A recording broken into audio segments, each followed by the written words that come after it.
বাংলাদেশের একজন গুণী নাট্যকার, নির্দেশক এবং অভিনেতা, যার নাম আমরা সবাই জানি, মামুনুর রশিদ।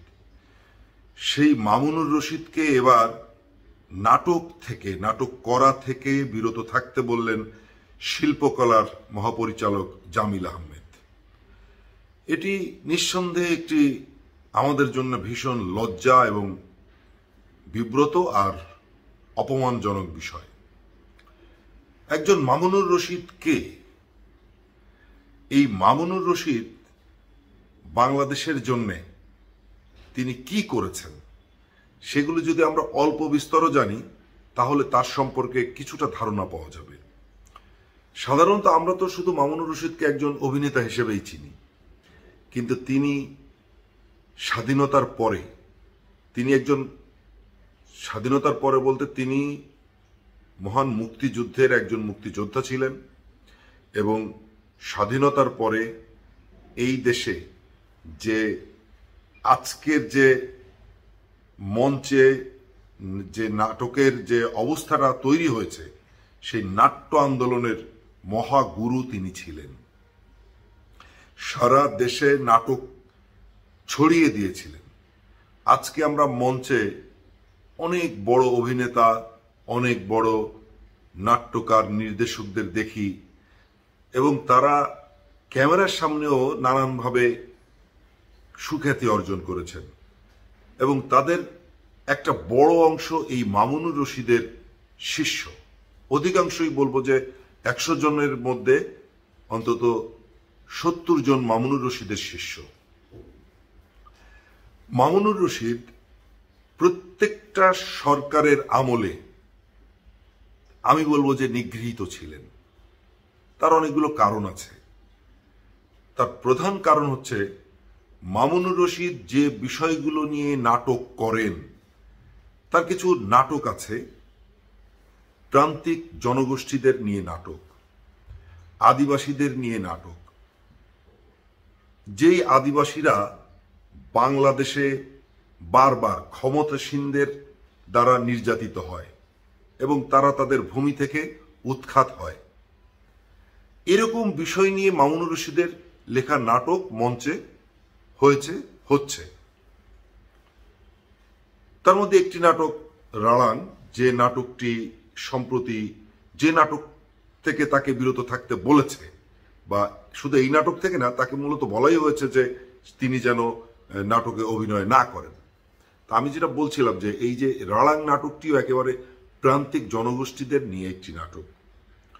মামুনুর রশিদ বরাবরই সব সরকারের আমলে সত্য কথা বলেছেন এবং মুখের উপরে সত্য কথা বলেছেন।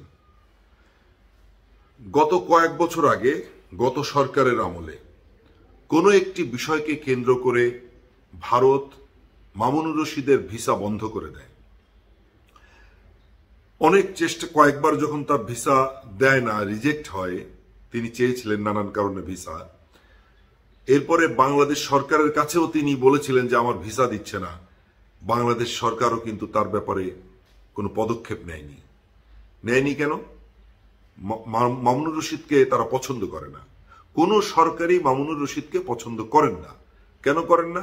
সত্য কথা বলেন তাই। আর সত্য কথা বললে কোনো না কোনোভাবে সরকারের বিরুদ্ধে যেটা যায়।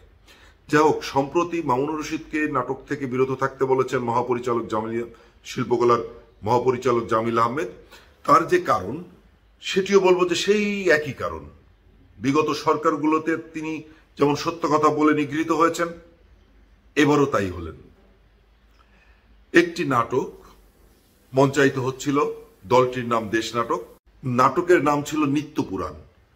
এই নাটকটি চলাকালীন সময়ে এই জামিল আহমেদ এসে বন্ধ করে দেয়। তিনি বললেন যে বাইরে কিছু লোক আপনাদের বিরুদ্ধে, আপনাদের দলের একজন সরকার বিরোধী পোস্ট দিয়েছে, সেই কারণে কিছু লোক জড়ো হয়েছে, তারা একটা মব তৈরি করছে এবং নাটক এখন বন্ধ না করলে তারা এসে আগুন লাগিয়ে দেবে। নাটকটি বন্ধ হয়ে গেল। এই নাটক বন্ধ করার প্রতিবাদে একটি প্রতিবাদ সমাবেশ এবং নাটক গানের আয়োজন করেছিল অনেকগুলো দল মিলে। সেখানে মামুনুর রশিদের যে দল আছে আরণ্যক, তারাও ছিল। মামুনুর রশিদ বক্তব্য দিচ্ছিলেন, সে বক্তব্যের মধ্যে তাকে দূর থেকে ডিম ছুঁড়ে মারা হয় এবং সেই সমাবেশটি পণ্ড করা হয়। তারপরে সেখান থেকে যারা এগুলো করেছিল, বাইরে থেকে যে সমাবেশটি পণ্ড করেছিল, তারা মামুনুর রশিদের নামে গালিগালাজও করছিল। এর পরের দিন মামুনুর রশিদের দলের একটি নাটক হওয়ার কথা ছিল।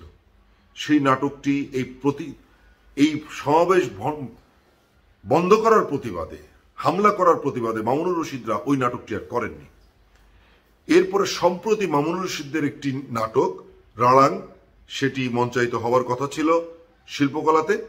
জামিল আহমেদ তিনি মামুনুর রশিদকে বলেছেন, আপনি তো ছোট্ট একটা রোল করেন এই নাটকে, আপনি যদি না করেন ভালো হয়, কারণ আপনার উপরে অনেকে অসন্তুষ্ট নানান কারণে, আপনার উপরে রাগ আছে। একজন কর্মকর্তা, সরকারি কর্মকর্তা, শিল্পকলার মহাপরিচালক এবং এই জামিল আহমেদ একজন নাটকের মানুষ, তিনি নাটকের শিক্ষক ঢাকা বিশ্ববিদ্যালয়ের, কিন্তু তিনি কি অবলীলায় মামুনুর রশিদের মতন একজন মানুষকে নাটক থেকে বিরত রাখতে পারেন বা সেটি বলতে পারেন? এটি তিনি কোন অধিকার থেকে করেছেন? তাকে কারা শিখিয়ে দিয়েছে? একটি দেশে যখন মামুনুর রশিদদের উপরে হামলা হয়, আক্রমণ হয়, নাটক করতে তার উপরে নিষেধাজ্ঞা আসে, সেই দেশটি ভালো থাকতে পারে না, সে দেশটি একটি রোগাক্রান্ত দেশে পরিণত হয়।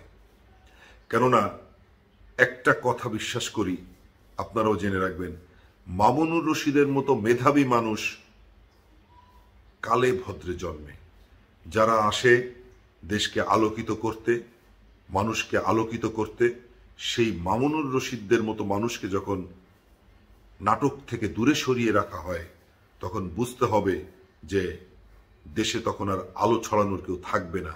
তার মানে এই জামিল আহমেদরা চায় যে দেশে অন্ধকার নেমে আসুক। বন্ধুরা, এই কথাগুলো আজকে একটু ক্ষোভের সঙ্গে বললাম, কেননা মামুনুর রশিদকে আমি মোটামুটি চিনি, যতটা চিনি জানি তিনি অসম্ভব রকমের একজন সৎ মানুষ।